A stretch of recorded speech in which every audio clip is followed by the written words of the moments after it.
am. Hi, Scott. It's Amy Robach. Can you see me, hear me? Yes, I can. You have been behind bars ever since you killed your wife. Are you kidding me? Sleepwalking? Sleepwalking. Sleepwalking. Like the plot of a science fiction movie.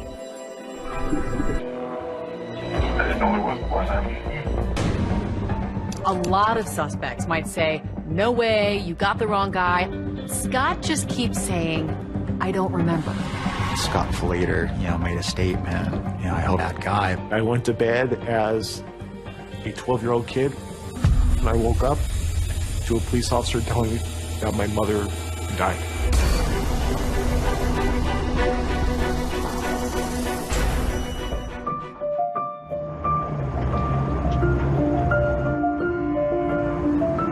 They're pretty rocked, which is why people come here. Here's our driver. Start her up, Mike. You guys want to get together for a big old group shot? Yeah, we can do that. Can I take pictures? That'd be great. The Falater family is living in Arizona. Scott Falater is a successful engineer. He's working at Motorola. Yarmila Falater pretty much is in charge of the kids. It's not on. Yes, it is. Michael is 12.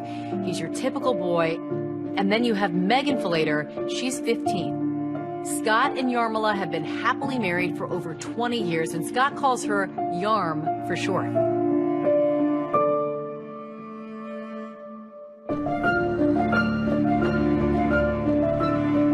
Tierra Bueno, that's Spanish for good land. It's a residential neighborhood, middle class.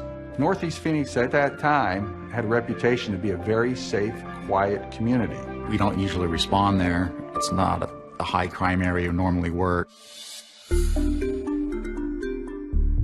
My name is Michael Flater. My father is Scott Flater. In 1997, I was 12 years old. My father was hard at work. He was a product engineer for Motorola. Religion was always important in my family. We were members of the Church of Jesus Christ of Latter-day Saints. He was teaching early morning seminary, so he would wake up and he'd be teaching the seminary at 6:15. He'd drive my sister to school, and then he would drive to work, and he'd usually be home for dinner.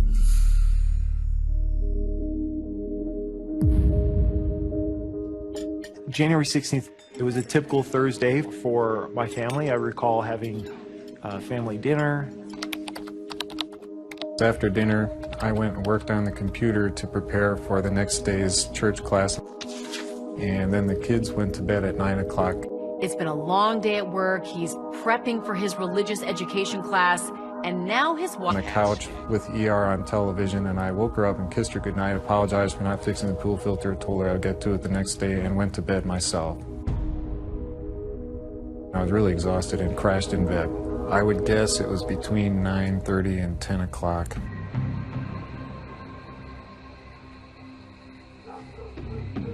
Greg Coons and Stephanie Reedhead live next door to the Falaters. Greg and I were getting ready to go to bed somewhere a little after 10, probably 10:30. And then I heard moaning or crying or something. And then I told Greg, I think it was something outside. We just really didn't want to be nosy neighbors or be, eavesdropping. But Greg thought, hopefully this isn't something bad happening. And so he went and looked over the wall. What the neighbor sees is a body of Yarmila Flater just lying there. He thinks that maybe this is someone and drags her to the edge of the pool. He then seems to roll her body. Yeah, my biggest concern was just to get... Talk with the officer. Officer Stanowitz arrived on scene. We went over the wall. The suspect at the time was unaccounted for. We did not know where he was at. I had no idea how dangerous. It was partially open. We stepped in, and from what I recall, almost immediately I recognized Scott Falater at the top of the stairs, wearing a crisp white t-shirt, red flannel pajamas, and he made remarks to the extent of, "What's going on? What are you doing in my house? Why are you here?" I was just hopelessly seeing how many people were in the house. He told us 4. We asked him who, and he said it was his family, his wife, 2 kids, and himself. Well, at that point, I had observed his wife. With the amount of blood, I knew that she was gone. Yarm was out in the backyard hurt, and that they were working on her. Took him out to the patrol car to secure him in the back of the patrol car.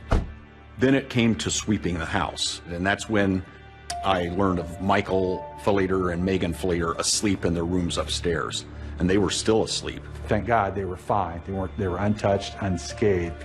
The next thing I recall is a police officer waking me up sometime very early in the morning, telling me that my parents had gotten in a fight and had a disagreement. I thought that was all odd because I had never seen my parents fight or argue. I was concerned about their welfare and their mental state and trying to protect them as much as possible and minimize what they have to see or hear at that moment in time. We went out, and then that police officer walked away. I went to bed as a 12-year-old kid with a happy life, and I woke up to a police officer telling me that my mother had died. And it's everything that you think it would be and more.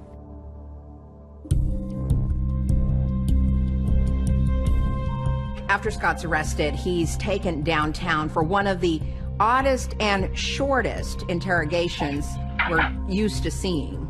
And believe it or not, police will focus on a Band-Aid. So where the Band-Aid came from? Responsible. My name's John Norman. I was the case agent on the Scott Flater case. I was working homicide detail for Phoenix PD.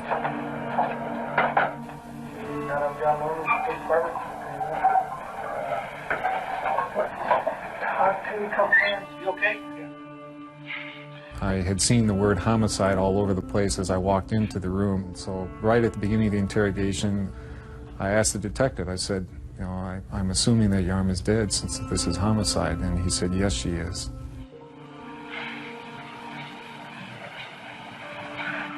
Obviously you think I did it. I don't know what makes you think that.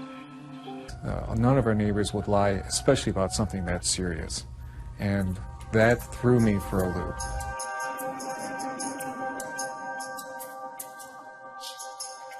He is almost in a fetal position, curled up in that corner, looking stunned, disbelieving that he's in this situation. And he just seemed to meekly accept what Detective Norman was saying, was that you just murdered your wife. What could bring this on? This interrogation is unusual. A lot of suspects might say, no way, you got the wrong guy, I would never. But Scott just keeps saying, I don't remember. I'm sorry, I don't remember doing it. You remember more than that.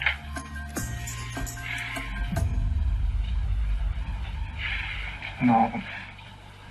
Well, my approach with Scott was not if you did it, it's why you did it. We're trying to look for a motive why he did it. Something set you off, Scott. Looks to me like he's been caught in a trap, trying to figure a way out. Just to me.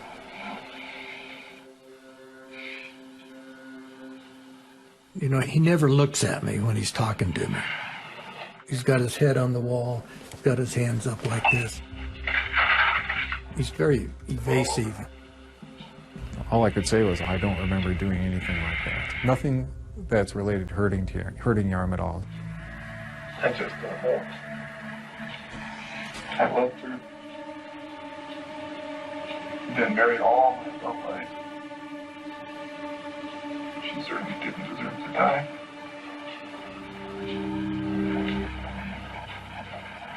She's a good wife. Great mother.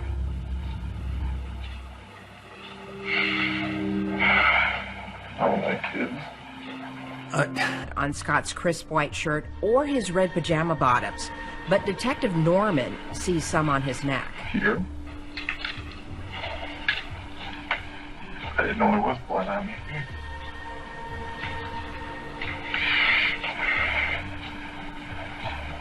I'm sorry, I didn't know there was blood on me. He didn't know it was there, no. I was thinking you didn't take a good enough shower. That's what I was thinking. You cut your hand. He's truly disoriented and confused, or maybe he's cooking up a defense on the spot. Forget that, too. I don't remember putting it out. I was open and shut because I'm thinking, well, he's going to be fingerprinted, photographed, and booked into jail on murder one. And he'll need a really good attorney to defend him.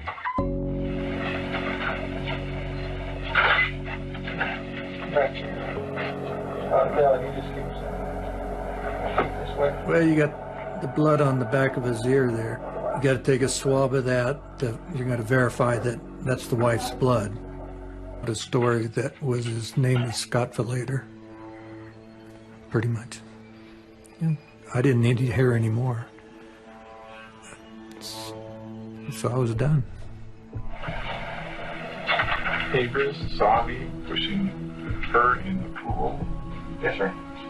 Well, actually, it's a lot more described than that. I was under the impression that she had drowned. You've got to be kidding. That's what it is. After the interrogation, it had not dawned on me that she had been stabbed at that point. Scott is arrested, he's charged with first-degree murder, and if convicted, he is facing the death penalty potentially. So he's decided he's going to go public. Oh, Miss Chung, Scott Filleder. And tell his stunning side of the story somewhere else on 2020. I know the truth was that I went to bed, and when I woke up, my wife is dead and the cops had me on the floor. What happened between them, I don't know.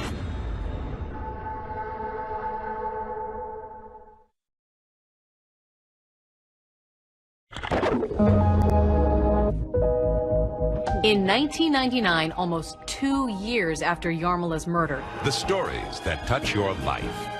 This is 2020. 2020 producer Janice Tomlin and correspondent Connie Chung went to Arizona to cover the Filleder story as Scott was awaiting trial.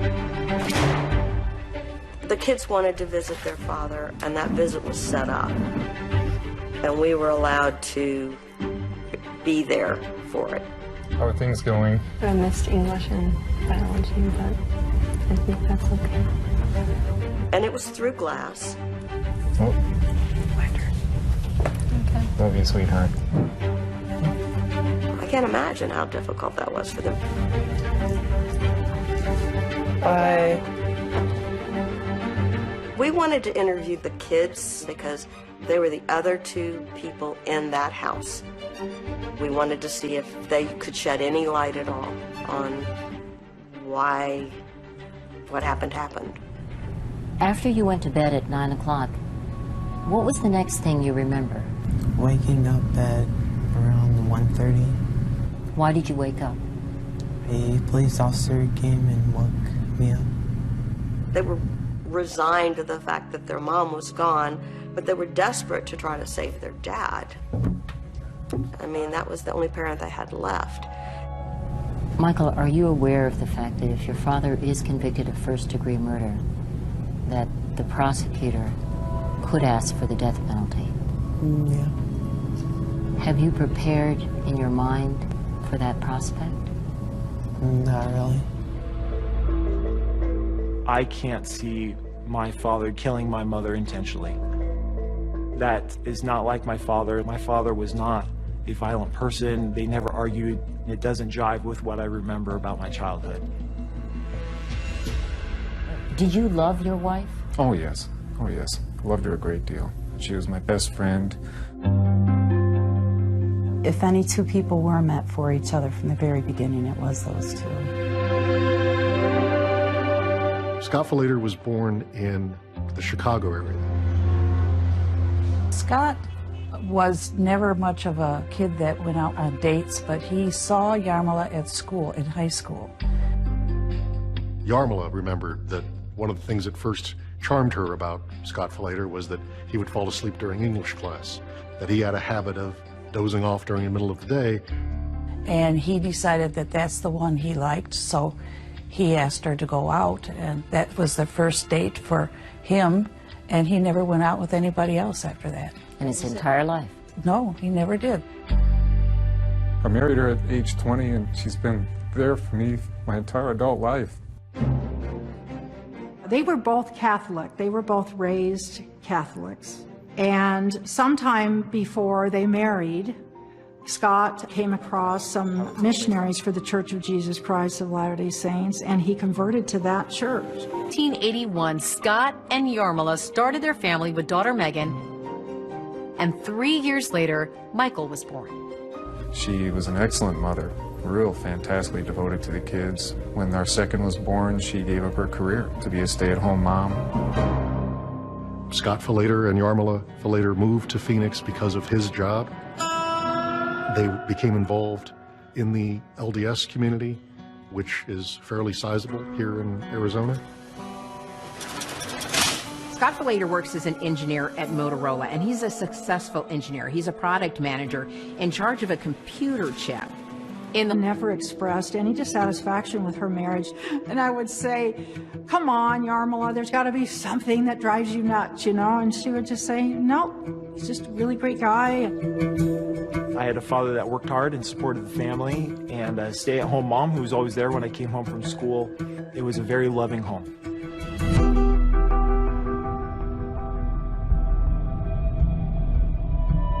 One of the most popular places in Arizona to visit is Sedona, Arizona. It's beautiful with red rocks. The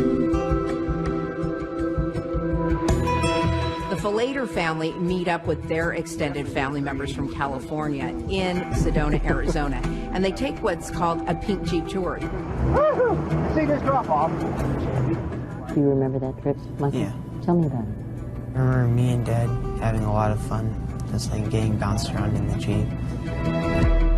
Michael Falater described that day as one of the most family lives shattered by a tragedy. It's a tragedy that the neighbor actually witnesses. You see it, thanks. And he tells his story to the jurors on the stand. He is grabbing hold of her head, holding it under the water.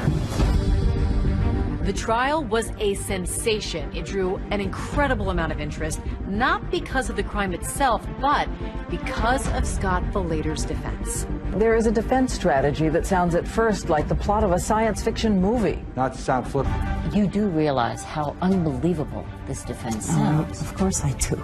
Of course I do. I sort of feel like an idiot sitting here talking about it, and I sure wouldn't be if I didn't think it was true.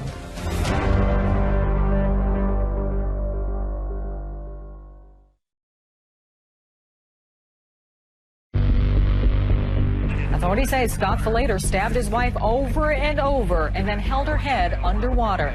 But in a bizarre twist, he is not denying it. You have to know and intend to kill somebody to be guilty of murder. And he was in an unconscious state when he killed her and therefore was not guilty of the crime. Good afternoon, everyone, and thanks for joining us. It is a high-profile trial that's already received national attention, and it's set to begin in just about an hour. Scott Falater will go before a jury that will decide whether he should be convicted in the death of his wife. Why are you asking for the death penalty? Here's a man who did not have a criminal record. We need to focus on the victim at some point. This is a woman who suffered for approximately 15 minutes at the hands of her husband. But Mr. Martinez, are you ready to proceed with your opening statement at this time? Yes, sir. Go ahead. Juan Martinez was known as a bulldog prosecutor who had never lost a murder case. Juan came out, you know, gun blazing.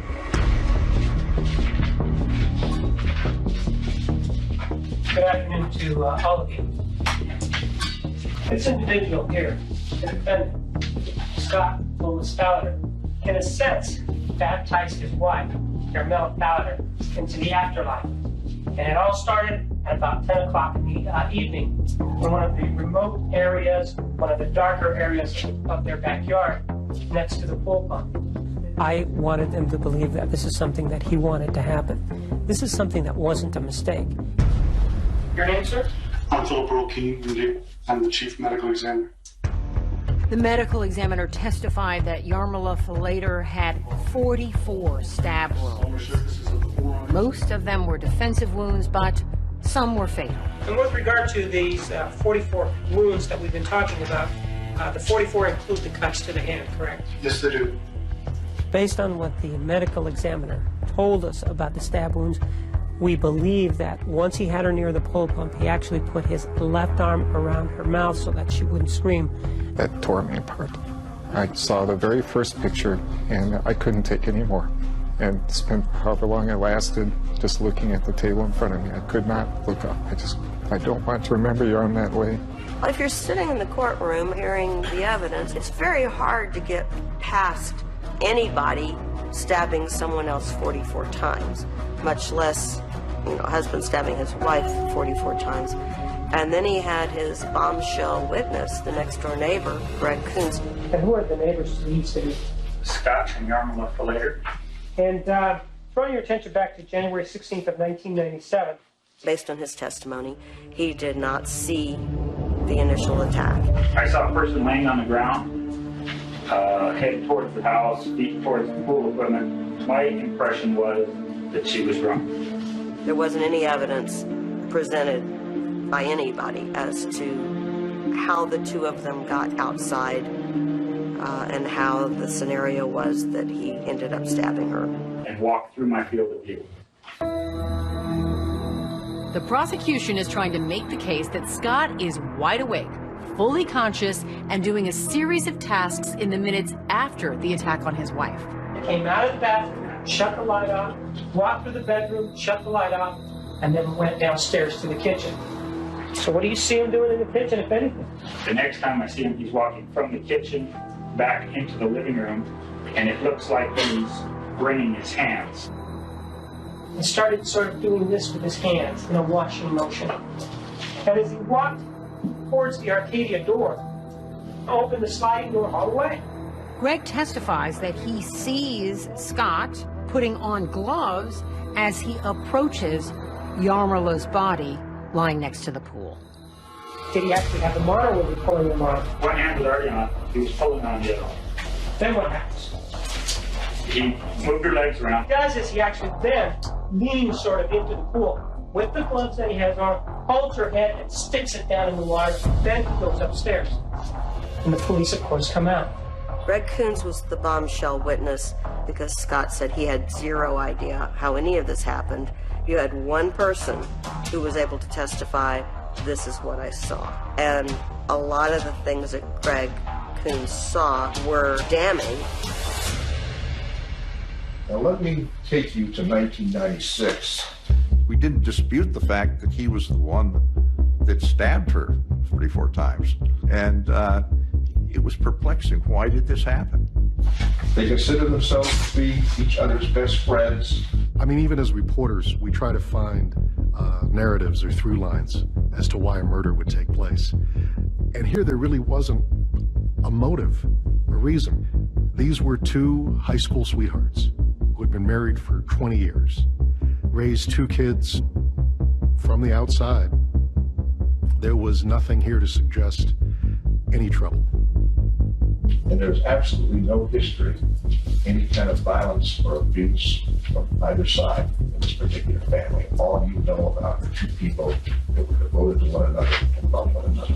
And that's why this whole thing is such a senseless act. After Yarmila Falater is murdered, Scott's family is totally bewildered. This is not their mild-mannered, non-violent son or brother, until they remember that Scott used to sleepwalk as a child. And she said, I just picked her up and threw her across the kitchen. I don't remember that incident at all either.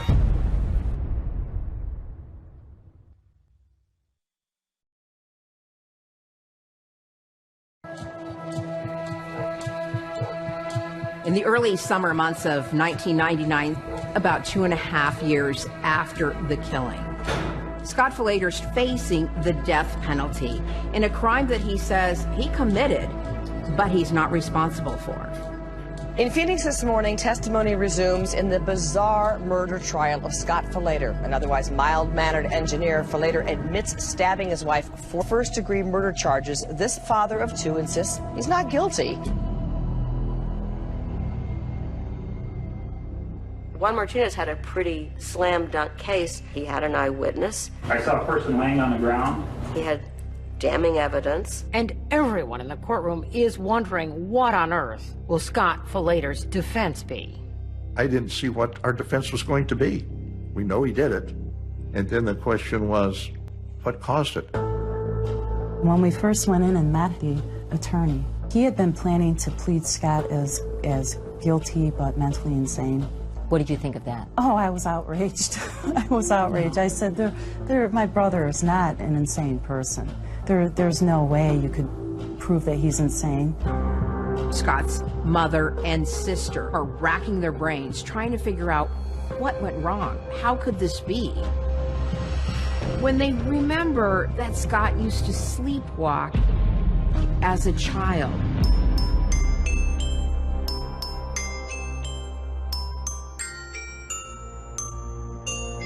As I sat and thought about it, I remembered several instances where he did walk in his sleep. And I mentioned that to Laura. So I got on the internet and got as much information together as I could before I meet with the attorney. And didn't talk to Scott about this at all, mostly because we wanted to be sure that this was a certain possibility, because it sounded so ridiculous. I was willing to consider it. Then you wanted to know, did he have a history where there was sleepwalking? And Scott did. There were several times he came down the stairs, fully dressed, and walked into the living room, and he was all ready for school, and it was like midnight. Then one time he came down the stairs, and he was probably over 15 or 16, and he was stark naked. And the next day, you'd ask him about it or talk to him about it, he had absolutely no idea that this happened. And it was kind of a family joke. It wasn't any big deal. But his sister recalled a time it was violent during a sleepwalking episode. I was 20 years old, just a month or so before I was getting married. I was going through finals in college, and I guess it was a stressful time. He went to bed early that night. I stayed up. I was watching The Tonight Show. Are you really applauding me or the fact that you don't live in Buffalo? And he came walking out kind of behind me. And I said, Scott, what are you doing? He didn't answer me. And then he started walking toward the back door. She thought, oh, he's sleepwalking. So she ran in front of him to lock the door leading out from the kitchen to the outside. When I did that, I brushed against his shoulder, and he turned around and he grabbed me by my shoulders and just tossed me. And she said, I just picked her up and threw her across the kitchen. I don't remember that incident at all. He looked just so angry. He looked almost demonic. He just was, I have never seen him look like that. Never. Was that the only time you can remember Scott being violent with you or anyone? Oh, yeah, absolutely, yeah. It was about 2 months before he and Yarm were going to get married. He was getting ready for either midterms or finals at school. He was under a lot of stress. He just looked really tired. He would get circles around his eyes. Experts don't know exactly what causes an episode in those prone to sleepwalking, but almost all sleep experts agree that stress and sleep deprivation can trigger sleepwalking episodes in those with sleep disorders. My father's job at the time that my mother passed, he was working on a product for Motorola. He had a team of engineers, and I think he had come to the conclusion that the product wasn't going to succeed and that they might have to just scrap it and start over and start somewhere new. And he was extremely concerned about how this would affect the well-being of his crew, of his staff. He had a seminary class he was teaching 6 in the morning. He was spread very thin. The defense tried to say that this was not Scott Flater acting consciously, that this was a monster emerging from the depths of his pressure cooker. Sleepwalking is triggered by stress when a person can be under a great deal of stress, and it can also be triggered by sleep deprivation when you're very tired or just worn out. I never bought the defense of killing while he was, sleepwalking or asleep. Not to sound flippant, but I kind of smirked. I'm like, are you kidding me? Sleepwalking? The actions during the episode are often illogical and somewhat nonsensical. Really? This is kind of like almost hand in the cookie jar type thing. You got caught, dude. The behavior is involuntary without intent. And I just thought, it's a bunch of bull. The level of consciousness is impaired. The evidence is also clear that he was the one that stabbed. Diane Sawyer and Charles Gibson. Good evening and welcome to 2020 Wednesday. The case is big news. 2020 actually devoted multiple segments to it. Well, what do you think of this as a defense strategy for killing a spouse? An Arizona man set out to convince a jury that he stabbed his wife 44 times while sleepwalking and doesn't remember a thing. It got a lot of attention. It was a front page story. People were talking about it because it required and was based upon an attempt to penetrate the mysteries of the human mind and the privacy of an American family that apparently was living the American dream. The jury was faced with an astonishing question.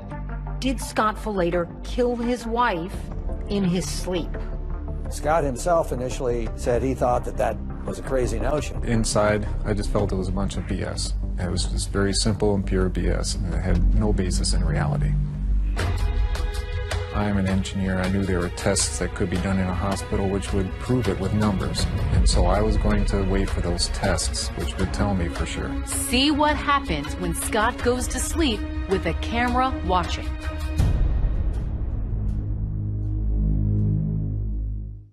You're going to stab your wife 44 times. You're out of your mind.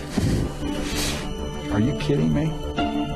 Sleepwalking? The defense tried to say that this was a monster emerging from the depths of his unconscious. Interrupting anyone in... You know, not everyone can say that their father stabbed their mom and held her in a pool of water, but that's where I am. I couldn't knowingly kill her. No one deserved it less than anyone that I know. Do you believe your wife has forgiven you?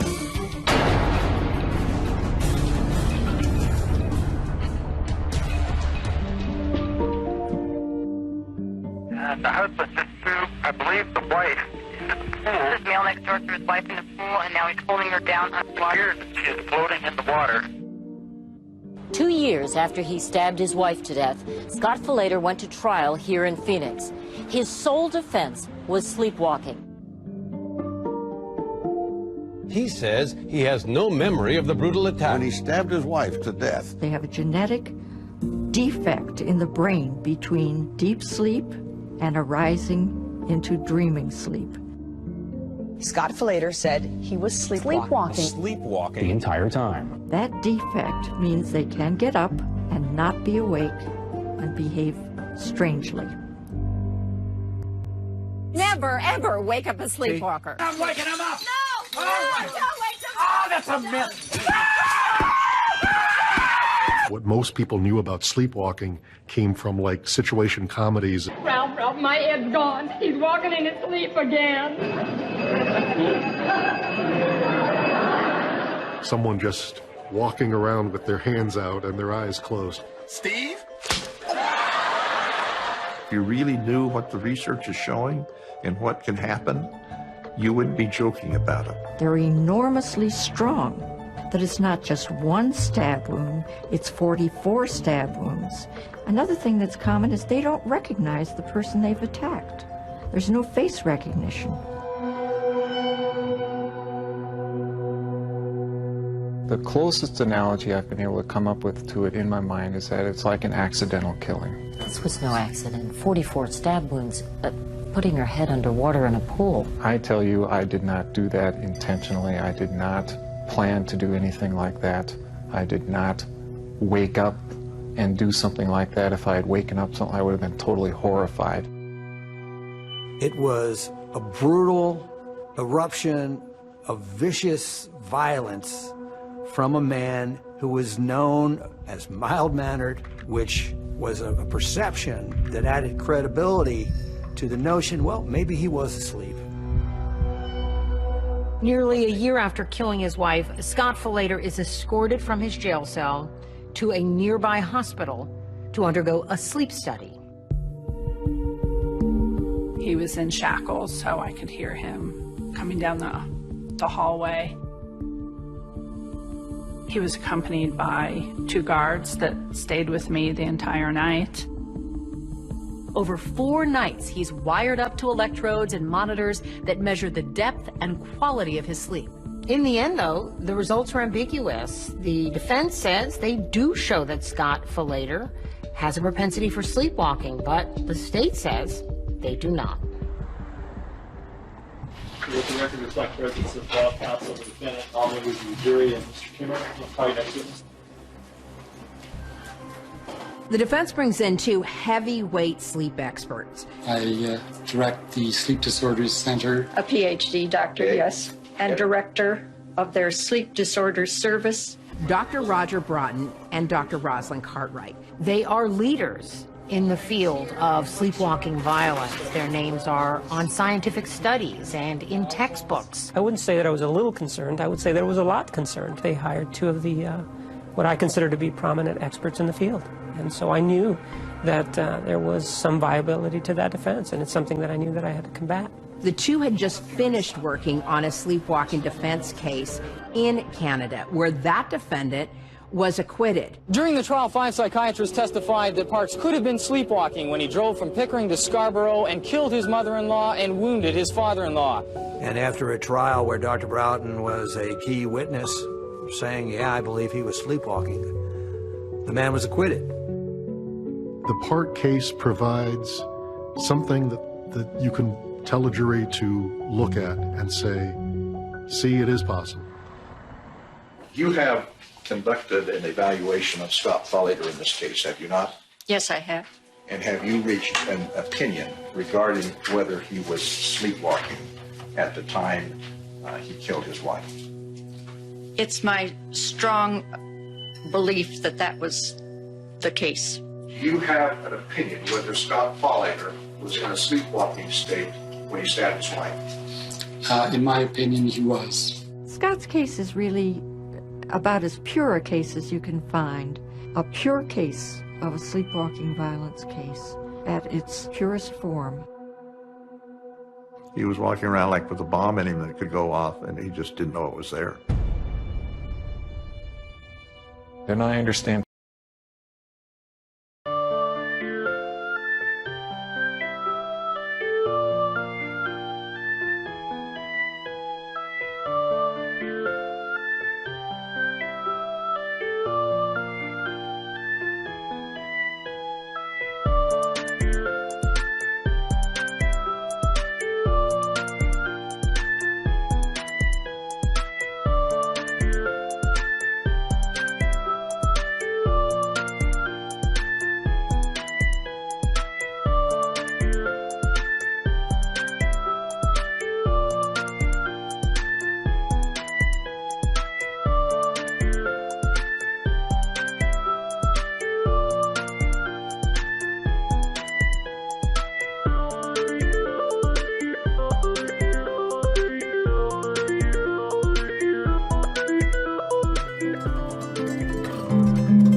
people's reluctance to... But he and his sleepwalking experts speculate as to how this killing might have happened.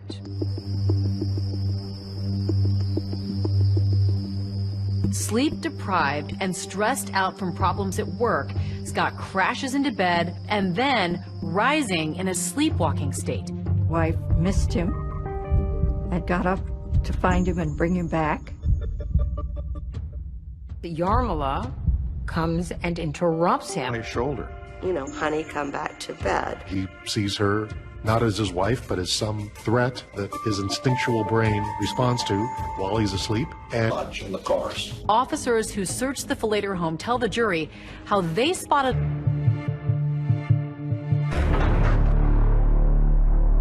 It's an incredible defense. A Phoenix man says he was sleepwalking when he stabbed his wife 44 times and then drowned her in their pool.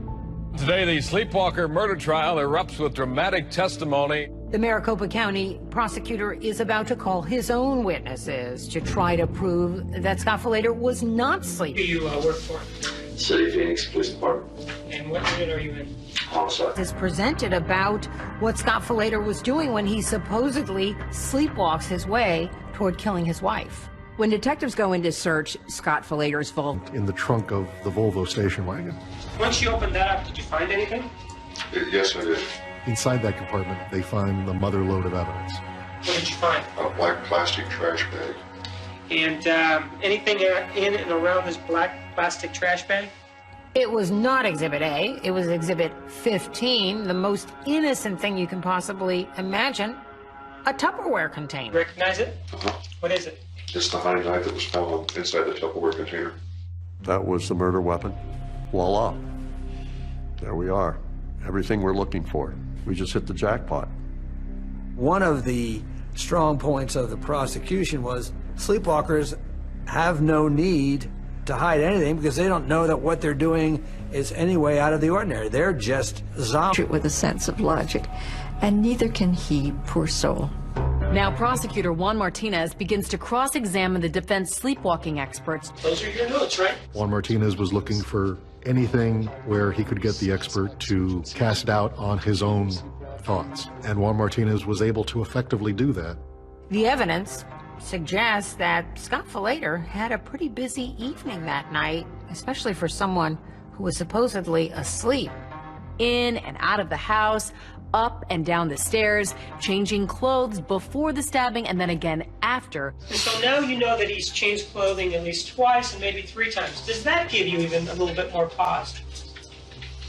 Just the change of clothes gave me pause. It gave him pause that Scott Falater changed clothes. And putting the clothes back in the trunk, which I thought was an unusual feature for sleepwalking. It gave him pause, the intricate way that the clothes were hidden. So getting an expert to raise doubts about his own thoughts was very effective for Juan Martinez. Then the prosecutor calls his own sleepwalking expert to the stand, Dr. Mark Pressman. A sleep expert with the sort of street edginess about him. He was completely dismissive of the idea that all of this could have happened while Scott Falater was asleep. First of all, what is your opinion as to whether or not, back on January 16th of 1997, when he stabbed his wife, whether or not the defendant was sleepwalking?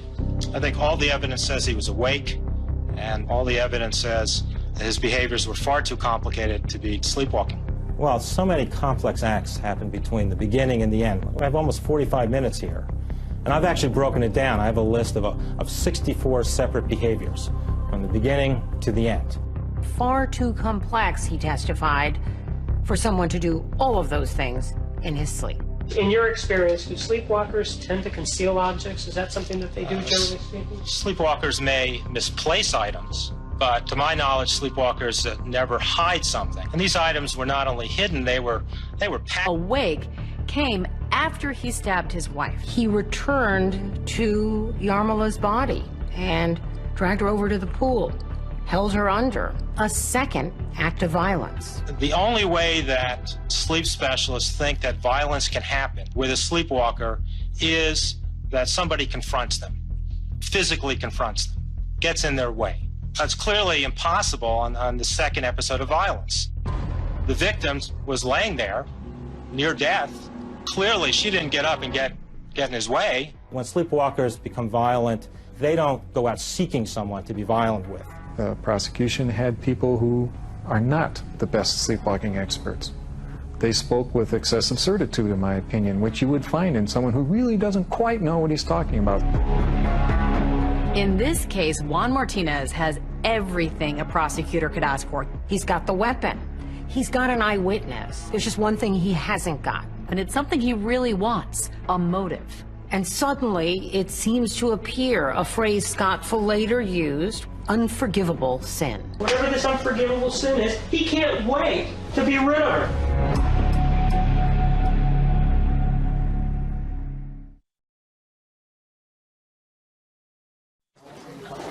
All right, please.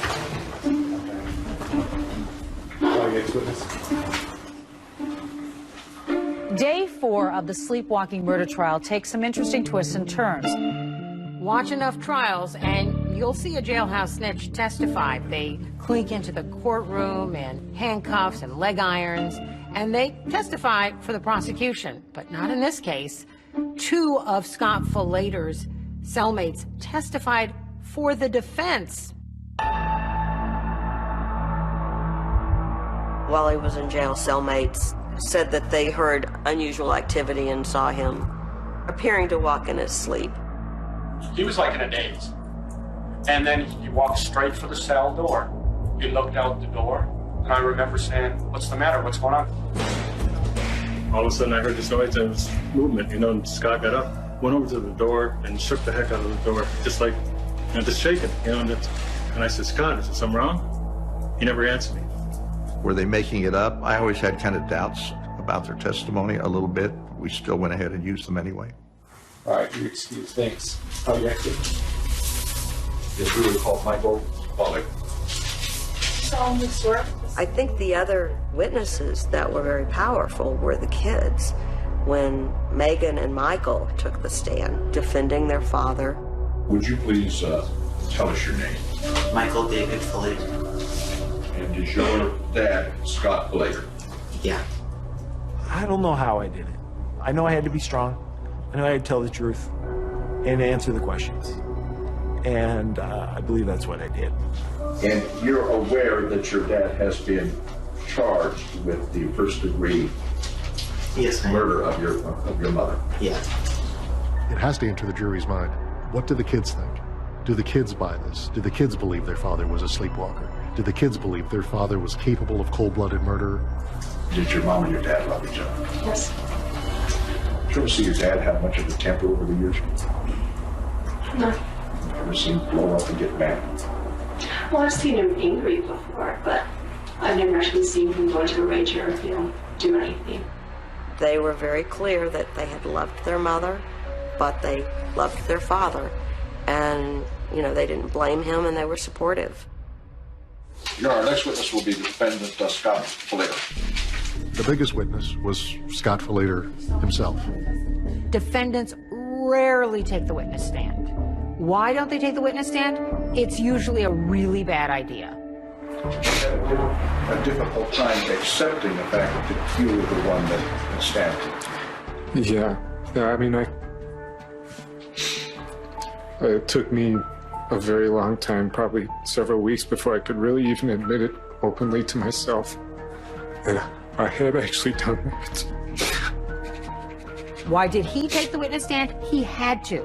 The cases where you take the stand are cases where you have no criminal record and you have to convince the jury of your state of mind. And the only thing on trial was his state of mind. Did you knowingly kill your wife? No, not at all. I couldn't knowingly kill her.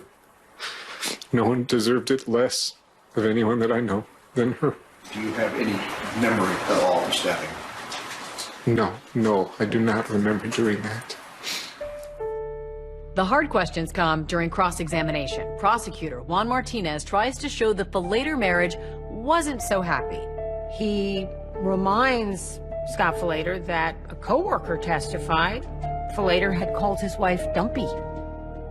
Scott made a comment, you know, dumpy girls, you know, make really good wives and mothers, you know. Did he use the word dumpy or? Well, I'm not sure it was the word dumpy or overweight, but, you know, he was trying to say that, you know, you didn't have to have a perfect woman or a perfect girl to be a good mother or a good wife. Take a look at that woman. Does that woman appear to you to be dumpy? She is not dumpy, sir. The word dumpy was never my word. In fact, he did several times where he took witnesses' words and put them in my mouth. The prosecutor, Juan Martinez, who had been grasping for a motive throughout this trial, seized on a remark made in the notes of a psychologist who'd interviewed Scott Filleder in jail. See that up there? Yes, I do. A phrase Scott used during their conversation. It does say unforgivable sin, doesn't it? Yes, it does. Juan made the biggest thing out of this, that somehow Yarmila had committed some kind of a horrible something suggesting unfaithfulness by Yarmila. And he kept trying to grind on that to make that a motive. When you say unforgivable sin, it suggests that she had cheated on Scott Filleder. But that's really not the case, is it? I'm not suggesting that anybody committed the sin of adultery. I can't get into Mr. Filleder's head and look to see what he considered to be an unforgivable sin. It is his phrase. So when you uttered the word unforgivable sin, what did you mean? I felt that perhaps I had committed the unforgivable sin by killing Yarm. And that obviously was bothering me a lot. When a defendant takes the stand, the whole case starts to hinge on the defendant's testimony. Does the jury like the defendant or not? Does the jury believe the defendant or not? And if they don't, then you've lost your case. All right, please. Ladies and gentlemen, as I told you yesterday, now's the time for the lawyers to give Innocently kill his wife in his sleep, or did he fake it to cover up her murder? This was the person in his life. This was his soulmate. This was his friend. This was his companion. She meant everything to him. This was his emotional support. If you don't go out and you have someone like that, you kill him. This guy here killed his wife, and he's guilty of first-degree murder.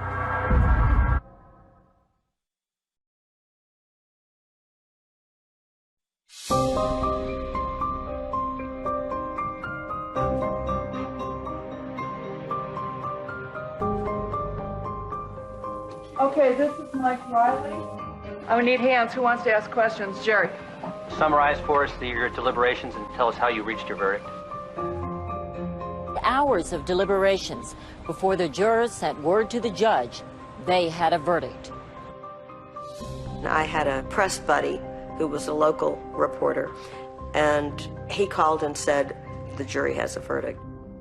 Let the record reflect presence of all counsel, the defendant, and all members of the jury. Boy, the courtroom was packed when the jury came back. Ladies and gentlemen, I've been informed that you have a verdict, and is that true? We're rolling tape.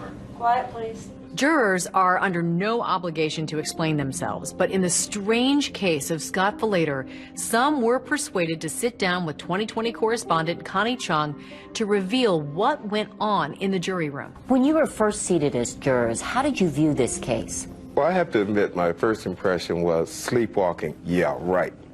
But then I realized that I really didn't know anything about sleepwalking. Wanted to believe that that it couldn't be premeditated murder. The guy could not actually go out and kill his wife like that. They took an immediate vote after they went back to deliberate. And the first vote was 8-4. 4 people were not in favor of convicting. The major issue was he or was he not sleepwalking, which was the decision we were making. If he was not sleepwalking, he was then guilty. If he was sleepwalking, he was not guilty. I really didn't have a good explanation at all for anything like this to have happened.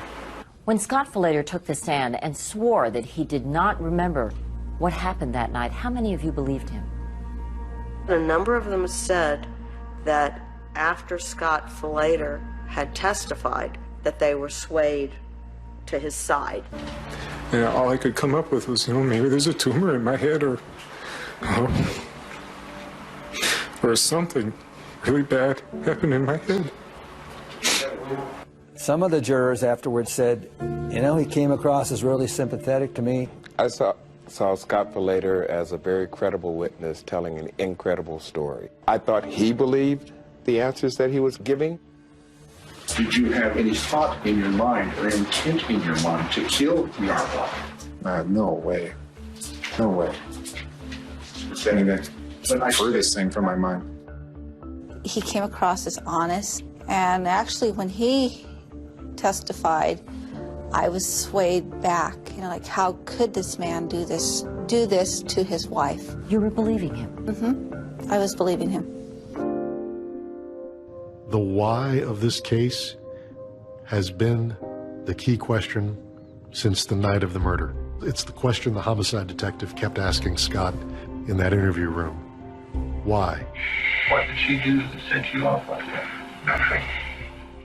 My initial thought on the Scott Filleder case was someone would come forward and say, well, there was this affair at the office. Turns out there's an insurance policy, and then nobody came forward to say that there was any other explanation, there was any other motive. No, the prosecutor doesn't have to prove motive, but if the prosecutor can establish motive, it sure goes a long way to meeting the standard of criminal intent. The prosecution never established anything that even faintly resembled a motive. That is, in essence, what made our decision so difficult. And they then hashed things out, and then it came down to 10-2, and there were sleepwalking when the initial attack with a knife happened. It was a second act of violence that really swayed most people. Some of the jurors were saying, okay, maybe I'll buy that you were asleep while stabbing your wife, but I'm not buying the idea that In your hands, he could get the death penalty. the jury comes back on Friday morning. They send that message to a judge that they've announced a verdict. Okay, Mr. Riley, if you could please hand off the verdict forms to Heather. and it's handed over. The judge looks at it, and then the verdict is read. We, the jury, duly impaneled and sworn in the above entitled action, upon our oaths do find the defendant guilty of murder in the first degree.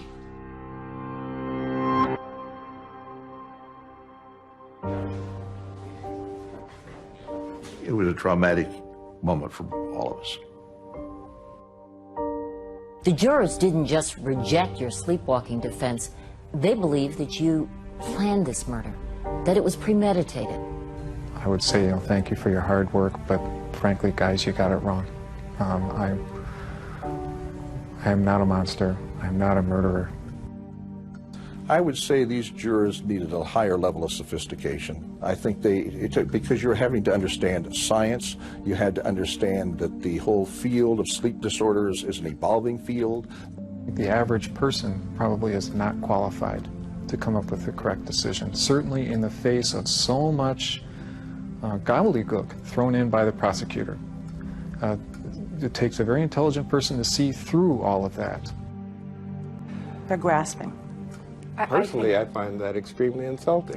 Yes. That's very insulting. I guarantee you that my lack of education had nothing to do with the guilty verdict. What convicted Scott Filleder was the preponderance of evidence, and that was it. I was extremely worried, about the death penalty. Are you afraid to be put to death?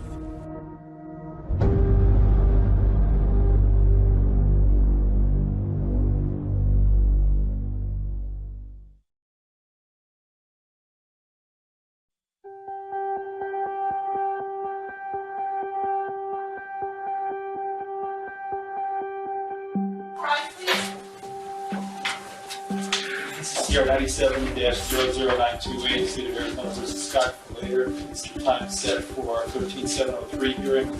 State ready.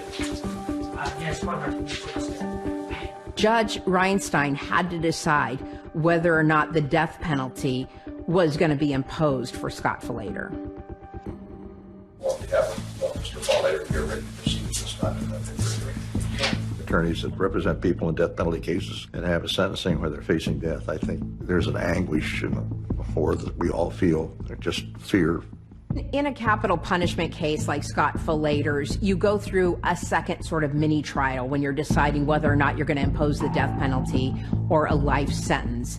Both sides present testimony, including friends, family, and people who knew Scott from church, asking the judge to spare his life. He was thoughtful and caring about other people. I definitely see him as a teacher and a role model for people around him. I don't believe the death penalty is appropriate for this man. The state needs to show there was an... And the children also pleaded for their father's life. They had already lost their mom. They didn't want to lose their dad. I'd like to tell the judge that I love him more than anything else in the world. And I'd like to be with him again sometime. Michael said, I love him more than anything else in the world. And he had some tears coming silently down his cheek. And so did more than a few people watching the trial.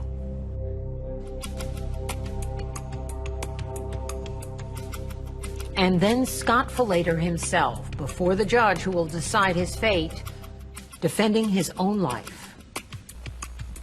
I accept the responsibility that it was I that killed her. I'm certainly sorry for the pain that Aaron must have felt that night.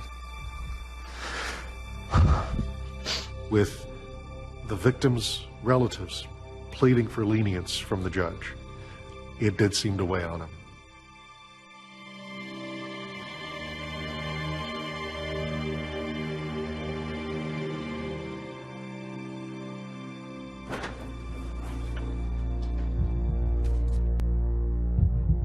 It is ordered the defendant be sentenced to serve the remainder of his natural life in the Department of Corrections.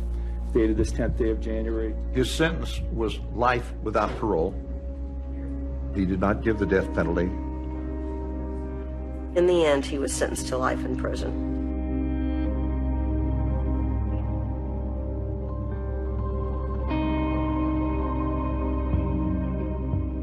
Now, more than 2 decades later, you may wonder what's become of the man who claimed he killed in his sleep. And we're just waiting for them to let us in. Got it. This is Scott Falater today, serving that life sentence in an Arizona prison. Hello. I was able to briefly speak with him via video conference. It's a rare opportunity because typically Arizona does not allow TV interviews with inmates. We're in the middle of a pandemic, and I understand you were personally impacted by COVID-19. Back in June, I got very sick, and I'm still getting my sense of smell and taste back even after all this time. Scott, your children, Michael and Megan, they both supported you during your trial. What is your relationship like with them today? My daughter has not talked to me in some time. She said, coming to visit you, I feel so bad afterwards. And I told her, you know what, move on. Do what you have to do to live a good life. I couldn't be prouder of both of them. Whether they want to talk to me or not, I still. Start her up, Mike. I just wondered how the kids were doing, hoping for the best for them, The first time you spoke to your father after your mother died, do you remember what he said to you? He said that he was proud of us and that he loved us. My father was sentenced to life without the possibility of parole, which my understanding is that he will die in prison. When we started revisiting the Scott Falater case, we first contacted the Falater children. Megan Falater chose not to take part in this program. Michael is now an attorney in Las Vegas, and he has a family of his own. In the 20-plus years since I've lost my mom, I think about her every day. I think about what she could be doing with my kids now, what life could have been like, and things that I've missed out on. After all these years, I really want to say to those kids, good job for everything you've accomplished in life. Way to go. Hi, sweetheart. Hey, Dad. How are you? Pretty good. 2020 was there back in 1999 when the Falater kids visited their father in jail. And now, 2 decades later, 2020 is there again. This time, it's Michael visiting with his father in prison. Hey, Mike. Hey, how are you, Dad? He's still my dad, and I hope to always have that relationship with him, whether he's in prison or he's out. You know what I miss was when we would go out on Christmas Eve and buy stuff for Mom. Remember that? Yeah. Yeah, I miss that stuff. Being out, just being with you guys. Yeah. He teaches parenting classes. He's worked with a local community college to bring in vocational training for other inmates so that they can learn job skills. One footnote about the man who fought so hard to send Scott Falater to prison, former Maricopa County prosecutor Juan Martinez. He went on to win convictions in other high-profile murder cases, including Jodi Arias. She's the one that did the stabbing. She's the one that shot him. But then came allegations of ethics violations and sexual harassment of female law clerks in his office. Martinez continues to deny those allegations, but in 2020, he consented to being disbarred, voluntarily giving up his license to practice law. All right, I see it says we have 5 minutes left here. I saw that too. I love you too, Dad. I love you. I love you, Mike. Okay. Okay, you take care. You too. 20 years later, when I think of Scott Falater, it is still a complete and total mystery to me as to what the hell happened that night. Maybe that's the appeal of why this case is still being talked about, is all these years later, I can't give you a definitive answer as to what I think happened in that backyard. I can't tell you for sure whether the man was asleep or not. I think we all have a sense that we are capable of performing as human beings acts of great dignity and occasionally acts of great violence. And Scott Falater was a figure capable of both.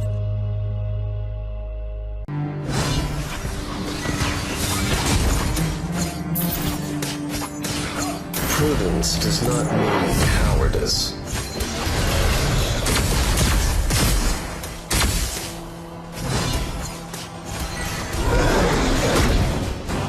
Dragon has been defeated. Don't take down those at the top.